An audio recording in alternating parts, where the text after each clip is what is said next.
Sous la conduite du vice-président Joseph Anani, le Bloc républicain a reçu en audience le vendredi 8 août 2025 à son siège une délégation conjointe du caucus des femmes parlementaires et de l'Union interparlementaire. On est fiers de tous les chemins qui viennent fait jusqu'à maintenant, mais on est aussi fiers de savoir qu'on peut compter avec les partis politiques pour faire avancer un peu plus la cause de la femme et des jeunes au sein du Parlement. C'est pour ça qu'en tant que l'équipe de l'UIP, ensemble avec l'Assemblée représentant ici pour le caucus des femmes qui intègre les parlementaires de divers partis politiques, on vient avec ce message et pour vous montrer aussi qu'à l'UIP, on continue notre travail avec vous. Cette rencontre de plaidoyer vise à accroître le taux de représentation des jeunes et des femmes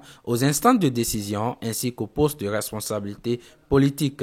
Nous savons déjà les engagements que vous avez, tout ce que vous faites pour la femme et quelle est la place de la femme dans votre structure. Nous le savons bien, mais nous voulons quand même venir vers vous et vous le rappeler encore une fois de plus, étant donné que nous sommes à la veille des élections à venir.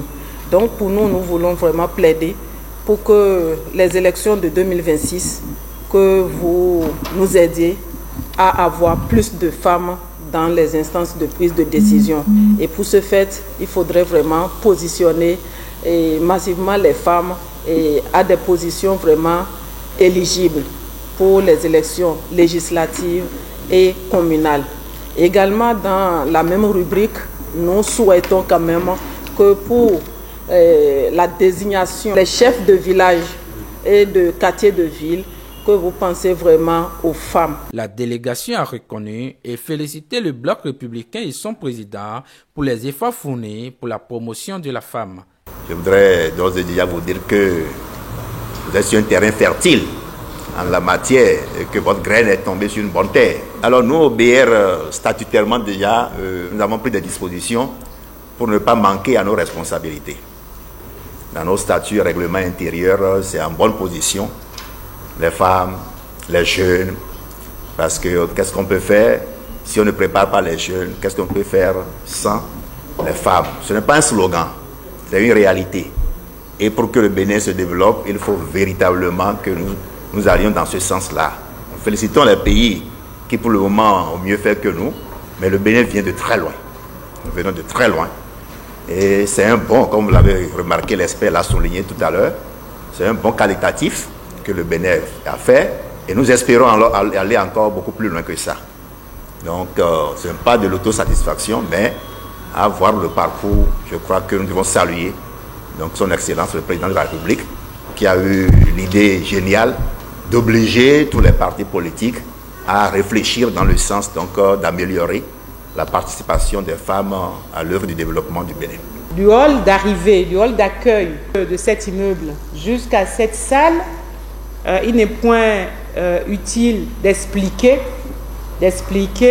l'option du Bloc républicain à travers justement ces deux catégories de personnes, à savoir les jeunes et les femmes. Je salue la clairvoyance, je salue l'anticipation qui est le maître mot du Bloc républicain à travers toutes les options que prend le président Abdoulaye Biotchané, à qui nous disons un grand merci. Poursuivant, les lieutenants du président Abdoulaye Biotchané ont vanté les mérites du Bloc républicain pour la promotion de la femme et rassuré du bon positionnement des femmes pour les élections générales de 2026 au Bénin. Abonnez-vous à la chaîne et activez la cloche de notification pour ne plus rater nos vidéos.